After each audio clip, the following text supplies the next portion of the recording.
friends, welcome to our channel. நான் உங்கள் அபி. இவ்வளவு நாளா நம்ம வீடியோஸ்ல நீங்க வாய்ஸ் ஓவர் மட்டும் கேட்டுட்டு இருந்திருப்பீங்க. உங்கள சில பேர் கேட்டிருந்தீங்க, ஏன் வாய்ஸ் ஓவர் மட்டும் கொடுக்குறீங்க, ஃபேஸ் காம்ஸ் போட வேண்டியதானே அப்படின்னு கேட்டிருந்தீங்க. அதுக்காக தான் நான் இன்னைக்கு உங்க முன்னாடி டைரக்டா வந்திருக்கேன்.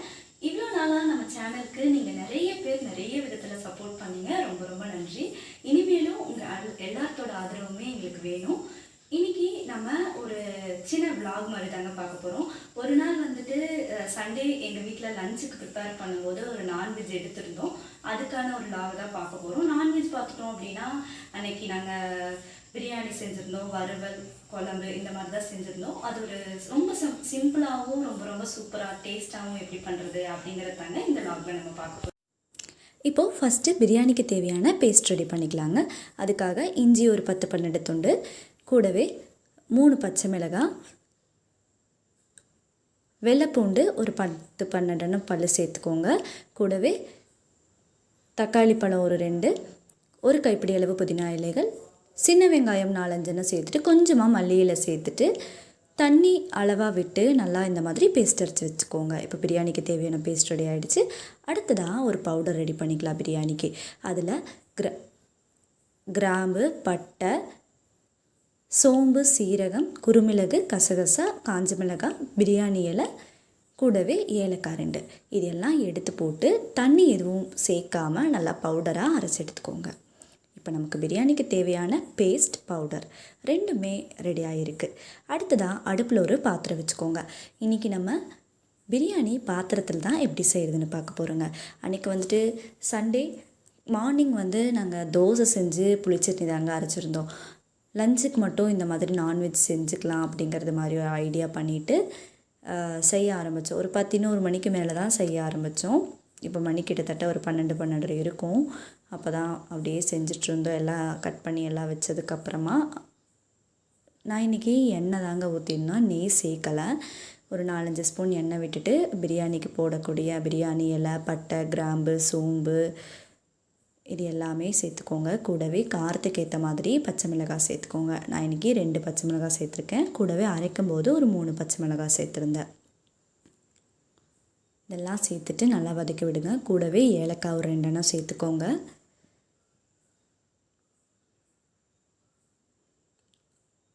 அடுத்ததாக நல்லா நீளமாக கட் பண்ணி எடுத்து வச்சுருக்கிற பெரிய வெங்காயம் உள்ளார சேர்த்துக்கோங்க.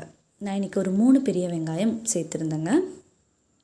பெரிய வெங்காயம் சேர்த்துட்டு இது நல்லா இந்த மாதிரி வதக்கி விட்டுருங்க. குக்கரில் எப்படி பிரியாணி செய்கிறது அப்படிங்கிறதுக்கான வீடியோவும் நம்ம சேனல் ஆல்ரெடி அப்லோட் பண்ணியிருக்கோங்க. நிறைய விதவிதமான பிரியாணி செஞ்சுருக்கோம். இன்றைக்கி நம்ம செய்ய போகிறது சிக்கன் பிரியாணிங்க. அது பாத்திரத்தில் செய்கிறோம். குக்கரில் நமக்கு செய்யணும் அப்படின்னு விருப்பம் உள்ளவங்க இன்னொரு நாள் லிங்க்கை டிஸ்கிரிப்ஷனில் கொடுத்துட்றேங்க. அதுக்கான வீடியோஸ் ஆல்ரெடி அப்லோட் பண்ணியிருக்கோம். அதையும் பார்த்து நீங்கள் ஈஸியாக குக்கர்லேயும் நல்ல விதவிதமான பிரியாணி செஞ்சு முடிச்சிடலாம். நல்லாயிருக்கும், ஈஸியாகவும் செஞ்சிடலாம். இப்போ இந்த வெங்காயம் நல்லா வதங்கட்டுங்க. அது வரைக்கும் நம்ம வெயிட் பண்ணலாம். வெங்காயம் இப்போ வதங்கிடுச்சு, உங்களுக்கு பார்த்தாலே தெரியும்.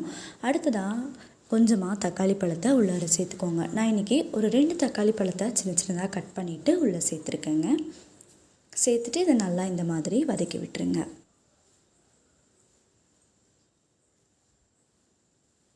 நம்ம வீட்டுக்கு கெஸ்ட்டுகள்லாம் வராங்க அப்படின்னா கண்டிப்பாக இந்த மாதிரி ஒரு முறை பிரியாணியை ட்ரை பண்ணி பாருங்கள்.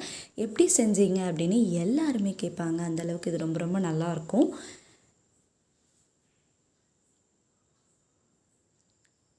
நம்ம சேர்த்துருக்க தக்காளியும் நல்லா குழைய வதங்கட்டும். அதுக்கப்புறமா நம்ம அரைச்சி வச்சுருக்கிற பேஸ்ட் அதை எடுத்து உள்ளார சேர்த்துக்கோங்க.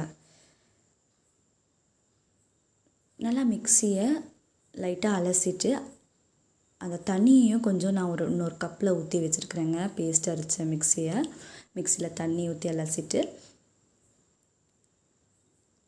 பேஸ்ட்டு சேர்த்ததுக்கப்புறமா இந்த மாதிரி நல்லா கலந்து விட்டுருங்க. பிரியாணி எல்லாம் செய்கிறது ரொம்பவே சுலபம் தாங்க. அதுவும் இந்த மாதிரி செஞ்சு பார்த்தீங்க அப்படின்னா நமக்கு கடையில் வாங்கக்கூடிய பிரியாணியோட டேஸ்ட் அப்படியே இருக்கும்.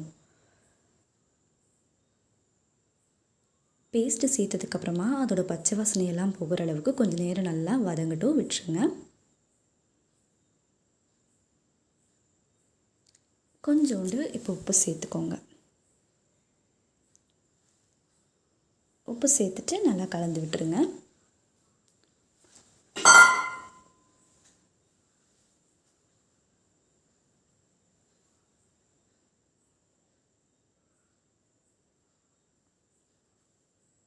அடுத்ததாக நம்ம கழுவி எடுத்து சுத்தம் பண்ணி வச்சுருக்கிற சிக்கன் பீசஸ் அதை உள்ளார சேர்த்துருங்க.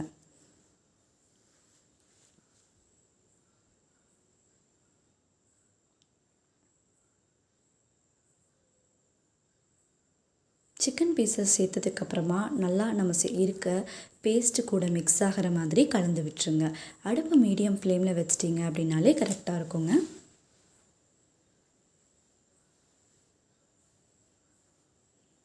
இது ஒரு 2 நிமிஷம் அப்படியே இருக்கட்டுங்க. இப்போதைக்கு நம்ம தண்ணியெல்லாம் எதுவுமே சேர்க்க வேண்டாம், அப்படியே இருக்கட்டும்.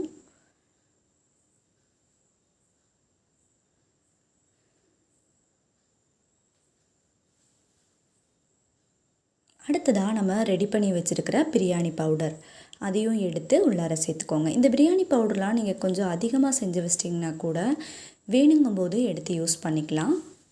நம்ம வெஜ் பிரியாணி செய்கிறதுனா கூட இந்த பவுடர் யூஸ் பண்ணோம்னா ரொம்பவே நல்லா இருக்குங்க. பவுடர் சேர்த்துட்டு நல்லா கலக்கி விட்டுருங்க. பீசஸ் உடையாத அளவுக்கு லைட்டாக கலக்கி விட்டிங்கனாலே கரெக்டாக இருக்குங்க. இப்போ நான் சொன்னேன் இல்லைங்களா, பேஸ்ட்டு வந்து அரைச்ச மிக்சியில் கொஞ்சமாக அந்த மிக்ஸி ஜாரை கழுவி தண்ணி எடுத்து வச்சுருந்தேன்னு அந்த தண்ணியை கொஞ்சமாக இப்போ சேர்த்துக்கோங்க. இது கிட்டத்தட்ட ஒரு 1/4 டம்ளர் அளவுக்கு தான் வரும். அதை சேர்த்துட்டு நல்லா கலந்து விட்டுருங்க.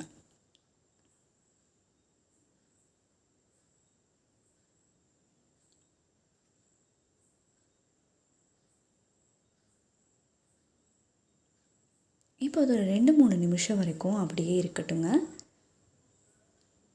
பார்த்தீங்க அப்படின்னா நல்லா கொதி வந்துடுச்சு.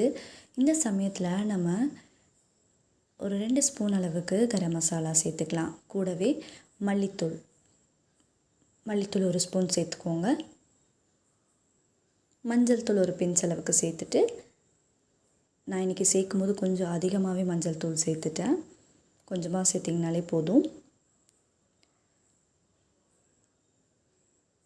மிளகாய்த்தூள் சேர்க்க விருப்பம் இருக்கிறவங்க ஒரு ஸ்பூன் அளவுக்கு மிளகாய்த்தூள் சேர்த்துக்கோங்க.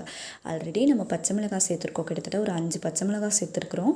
மிளகாய்த்தூள் சேர்த்திங்க அப்படின்னா பச்சை மிளகாய் ஒன்றை வந்து கம்மி பண்ணிக்கோங்க. காரத்துக்கு ஏற்ற மாதிரி கூட குறைய சேர்த்துக்கலாம். இப்போ இது எல்லாத்தையும் சேர்த்து நல்லா கலந்து விட்டுருங்க. இது ஒரு 2 நிமிஷம் ஆயிடுச்சு. எண்ணெய் எல்லாம் பிரிஞ்சு வந்துடுச்சு. இந்த ஸ்டேஜில் நம்ம ஊற வச்சுருக்க அரிசியை எடுத்து உள்ளார சேர்த்துக்கலாம். நான் ஆல்ரெடி ஒரு அரை மணி நேரத்துக்கு முன்னாடி 3 டம்ளர் அரிசியை ஊற வச்சுருந்தேங்க. அதனால் கழுவி சுத்தம் பண்ணிவிட்டு உள்ளார அரிசியை சேர்த்துக்கோங்க. அரிசி சேர்த்ததும் தண்ணி சேர்க்க வேண்டாம், கொஞ்சம் நேரம் கழித்து தண்ணி சேர்த்துக்கலாம். இந்த மாதிரி மிக்ஸ் பண்ணி விட்டுருங்க.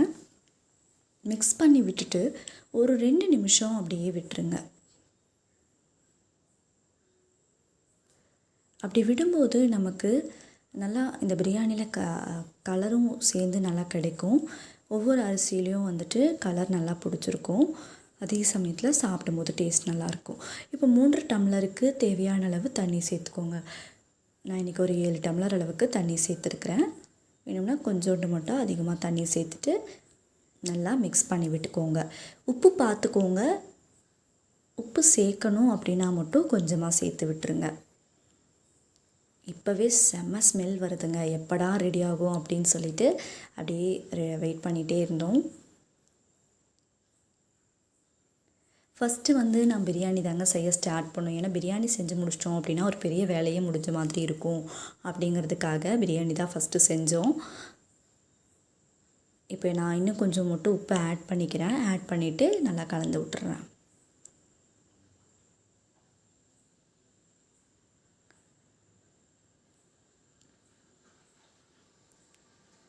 இந்த மாதிரி பிரியாணி செய்யும்போது நமக்கு சிம்பிளாகவும் இருக்குங்க, டேஸ்ட்டாகவும் இருக்கும். கூடவே நான் வந்து க்ளீன் பண்ணி வச்சுருந்தேன் புதினா இலை கொஞ்சம் இருந்துச்சு, அதையும் மேலால் தூவி விட்டுருக்கேன். இப்போ கொஞ்ச நேரம் மூடி வச்சுட்டேங்க. இது பார்த்தோம் அப்படின்னா தண்ணியெல்லாம் நல்லா வற்றி கிடச்சிருக்குது. ஒரு 10 மினிட்ஸ் ஆச்சு. அதுக்கப்புறம் மீதி இருந்த இன்னும் கொஞ்சம் சிம்மில் வச்சு மூடி வச்சுருந்தேன். பிரியாணி ரெடி ஆகிடுச்சு. செம்ம ஸ்மெல்லாக இருக்குது. ரொம்ப ரொம்ப நல்லாயிருக்கு. இந்த மாதிரி நீங்களும் செஞ்சு பாருங்கள். இப்போ அடுத்ததான் வந்து குழம்பு ரெடி பண்ணுறதுக்காக ஒரு பேஸ்ட் தயார் பண்ணிடலாங்க. அதில் பார்த்தோம் அப்படின்னா வெங்காயம், மல்லித்தூள், மிளகாய்த்தூள், பூண்டு, சீரகம், வரமிளகாய் இதெல்லாம் சேர்த்து அரைச்சிருக்கோம். அந்த பேஸ்ட்டும் ரெடியாக இருக்குது. அதுக்கான டீட்டெயில்டு வீடியோவை நான் உங்களுக்கு வந்து அப்லோட் பண்ணியிருக்கேன் ஆல்ரெடி. டிஸ்கிரிப்ஷனில் அதுக்கான லிங்கையும் கொடுத்துட்றேங்க. இப்போ வந்து நமக்கு குழம்புக்கு போடக்கூடிய சிக்கன் எடுத்துட்டு கூடவே நம்ம அரைச்சி வச்சுருக்கிற பேஸ்ட்லேருந்து ஒரு 2 ஸ்பூன் எடுத்து அந்த பேன்லேயே சேர்த்துட்டு கொஞ்சோண்டு ஒரு 2 டம்ளர் அளவுக்கு தண்ணி சேர்த்துருக்குறேங்க. தண்ணி சேர்த்துட்டு நல்லா மிக்ஸ் பண்ணி விட்டுக்கோங்க. இந்த மாதிரி ஒரு கொதி வரட்டும். கொதி வந்ததுக்கப்புறமா என்ன பண்ணலாம்னா, இந்த சிக்கனில் வெந்தக்கூடிய இந்த தண்ணி இருக்குது இல்லைங்களா, இந்த ரசம், அதை வந்து தனியாக நம்ம எடுத்து இனி ஒரு பாத்திரத்தில் ஊற்றி வச்சுக்கலாம். கோழி ரசம் செய்கிறதுக்காக கூடவே ஒரு தக்காளி பழத்தை சேர்த்துக்கோங்க. பெரிய தக்காளியாக இருந்துச்சுன்னா அரைவாசி சேர்த்துக்கோங்க, சின்னதுன்னா வந்துட்டு ஒரு 1 சேர்த்துக்கோங்க. இப்போது கூடவே என்ன பண்ணிடலாம் அப்படின்னா, மீதி ஒரு அதே பேன்லேயே அந்த சிக்கன் பீஸோடவே மீதி இருக்கிற பேஸ்ட் எல்லாத்தையும் ஊற்றிட்டு தேவையான அளவு தண்ணியும் சேர்த்து விட்டுக்கோங்க. இப்போ நமக்கு குழம்பு ரெடி ஆகட்டும். நல்லா வந்துட்டு அடுப்பை மீடியம் ஃப்ளேமில் வச்சுக்கோங்க. தேவையான அளவு உப்பு சேர்த்துக்கலாங்க. சிக்கன் பொடி இருந்துச்சு அப்படின்னா ஒரு 3-4 ஸ்பூன் அளவுக்கு உள்ளார சேர்த்து விட்டுக்கோங்க. அது ஒரு கொதி வந்ததுக்கப்புறமா நம்ம ஒரு தேங்காய் பேஸ்ட் ரெடி பண்ணியிருக்கோம். ஒரு 1/4 மூடி தேங்காய் கூட சோம்பு கொஞ்சம், பட்டை கொஞ்சம் இதெல்லாம் சேர்த்து அரைச்சி அப்படியே அந்த குழம்பு வெந்துட்டுருக்கிறதுக்குள்ளே ஊற்றியாச்சு. இது ஒரு 5 நிமிஷம் ஆயிடுச்சுங்க. இது பார்த்திங்கனாலே தெரியும், நல்லா குழம்போட கன்சிஸ்டன்சி வந்து கொதிச்சு ரொம்ப ரொம்ப அருமையான டேஸ்ட்டோட ஸ்மெல்லோடு இப்போ கிடச்சிருச்சு. அடுத்ததாக நம்ம இப்போ ஒரு தாளிப்பு ரெடி பண்ணியாச்சுங்க. தாளிப்பில் வந்துட்டு கொஞ்சம் எண்ணெய் ஊற்றி கடுகு சேர்த்து வெங்காயம் கூடவே தக்காளி இதெல்லாம் சேர்த்துருக்குறோம். கருவேப்பிலை இலை இதெல்லாம் சேர்த்துட்டு மேலால் மல்லி இலைகளையும் தூவி விட்டாச்சு. அந்த தாளிப்பு அப்படியே குழம்புக்குள்ளே கொட்டிடுங்க. இப்போ நமக்கு ரொம்ப ரொம்ப அருமையான சிக்கன் குழம்பு ரெடி ஆகிடுச்சு. இதை அந்த சைடில் எடுத்து வச்சுக்கலாங்க. அடுத்ததான் இப்போ நம்ம சிக்கன் வறுவல் ரொம்ப ரொம்ப டேஸ்ட்டாக எப்படி செய்கிறதுன்னு பார்க்கலாங்க. அடுப்பில் ஒரு பேன் வச்சுட்டு அதில் பட்டை 2-3 துண்டு சேர்த்துக்கோங்க, கிராம்பு 2 துண்டு, கூடவே குருமிளகு 2 ஸ்பூன், சோம்பு 3/4 ஸ்பூன், சீரகம் 3/4 ஸ்பூன் சேர்த்துக்கோங்க. 2 ஸ்பூன் அளவுக்கு வரமல்லி சேர்த்துட்டு காரத்துக்கு ஏற்ற மாதிரி காஞ்ச மிளகாய், நான் இன்றைக்கி 3 காஞ்ச மிளகாய் சேர்த்துருக்குறேன். இதெல்லாம் சேர்த்துட்டு நல்லா வறுத்து விட்டுக்கோங்க.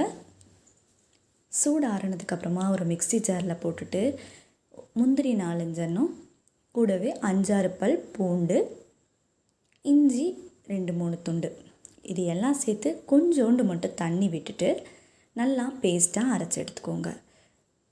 நான் வீடியோ எடுக்கும்போது இது லைட்டாக கிளியராக தெரியல. இந்த மாதிரி பேஸ்ட்டாக அரைச்சி எடுத்துக்கோங்க. எடுத்துகிட்டு அப்படியே தனியாக வச்சுக்கலாம். அடுத்ததாக ஒரு பேனில் கொஞ்சோண்டு எண்ணெய் சேர்த்துக்கோங்க. எண்ணெய் சூடானதுமே அதில் சோம்பு, பட்டை 1 துண்டு, 2 கிராம்பு, பிரியாணி இலை 1 சேர்த்துக்கோங்க. இது எல்லாத்தையும் நல்லா வதக்கி விட்டுருங்க. இருக்கட்டும் அப்படியே.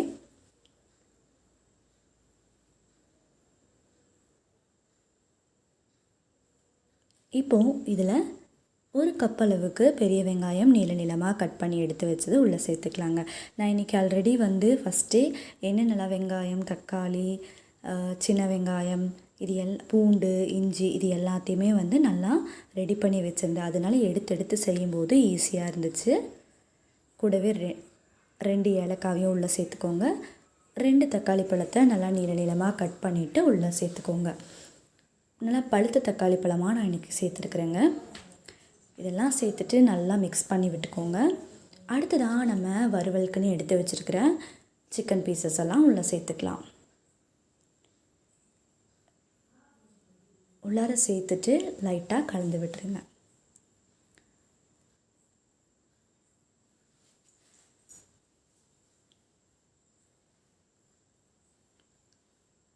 இப்போ நம்ம வறுவலுக்கு ரெடி பண்ணி வச்சுருக்கிற பேஸ்ட் உள்ளார சேர்த்துட்டு கூடவே கரம் மசாலா 2 ஸ்பூன், மல்லித்தூள் 1.5 ஸ்பூன் அளவு சேர்த்துக்கோங்க. தேவையான அளவு உப்பு எல்லாம் சேர்த்துட்டு லைட்டாக கலந்து விட்டுருங்க.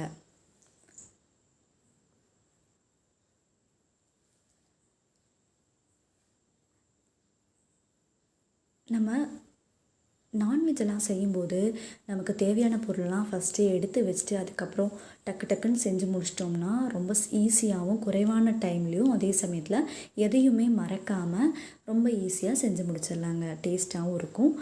இப்போ நல்லா கலந்து விட்டுருங்க. வேணும்னா லைட்டாக தண்ணி சேர்த்துக்கோங்க. நான் இன்றைக்கி ஒரு டம்ளர் அளவுக்கு தண்ணி சேர்த்துருந்தேன். இல்லை தண்ணி சேர்க்காம கூட செய்யலாம். ரொம்ப நல்லாயிருக்கும். அந்த சிக்கன் பீசஸ்லேயே நமக்கு கொஞ்சம் தண்ணி விடும். அதுவே போதுமானதாக இருக்கும். நம்ம சிக்கன் பார்த்துட்டு தண்ணி வேணுமா இல்லையான்னு சொல்லி சேர்த்துக்கலாம். இப்போ பாருங்கள், மேலால் வந்துட்டு கொஞ்சமாக நான் பிரியாணிக்கு சேர்த்த புதினா இலை மீதி இருந்துச்சு, அதையும் மேலால் சேர்த்துருக்குறேன். சேர்த்துட்டு நமக்கு நல்லா ட்ரை ஆகிடுச்சு. ரொம்ப ரொம்ப அருமையான வறுவலும் ரெடி ஆகிடுச்சு. இப்போ கறி ரசம், அதாவது கோழி ரசம் எப்படி செய்கிறதுன்னு பார்க்கலாங்க. இந்த ரசத்தை வந்து இதே மாதிரி ப்ரிப்ரேஷனில் செஞ்சு பாருங்கள். இது அம்மாவோட ஸ்பெஷல். அம்மா செய்கிற இந்த ரசம் வந்து எங்களுக்கு எல்லாத்துக்குமே ரொம்ப ரொம்ப பிடிக்கும். இப்போது இந்த ரசம் செய்கிறதுக்காக அடுப்பில் ஒரு பேன் வச்சுட்டு அதில் கொஞ்சமாக எண்ணெய் சேர்த்து கடுகு சேர்த்துக்கோங்க. கருவேப்பிலை, சின்ன வெங்காயம், ஒரு 2-3 சின்ன வெங்காயம் சேர்த்திங்கனாலே போதும், நல்லாயிருக்கும், போதுமானதாக இருக்கும். அதுக்கப்புறமா நம்ம எடுத்து வச்சுருந்தோம் இல்லைங்களா, அந்த சிக்கன் வேகும்போது கொஞ்சம் ரசம் தண்ணி எடுத்து வச்சுருந்தோம் இல்லைங்களா, தனியாக ரசம் செய்கிறதுக்காக அதில் போட்டிருந்த தக்காளியை நல்லா கரைச்சிட்டு அந்த தண்ணியை உள்ளார சேர்த்துக்கோங்க. இப்போது தேவையான அளவு உப்பும் சேர்த்துக்கோங்க. உப்பு கடைசியில் கூட ஆட் பண்ணிக்கலாம். நான் இப்போவே சேர்த்துருக்குறேன். இப்போது இதில் ஒரு ஸ்பூன் அளவுக்கு குருமிளகு, சீரகம் கொஞ்சம் அதெல்லாம் சேர்த்து நல்லா இடிச்சிட்டு அப்படியே எடுத்து உள்ளே சேர்த்துக்கலாம்.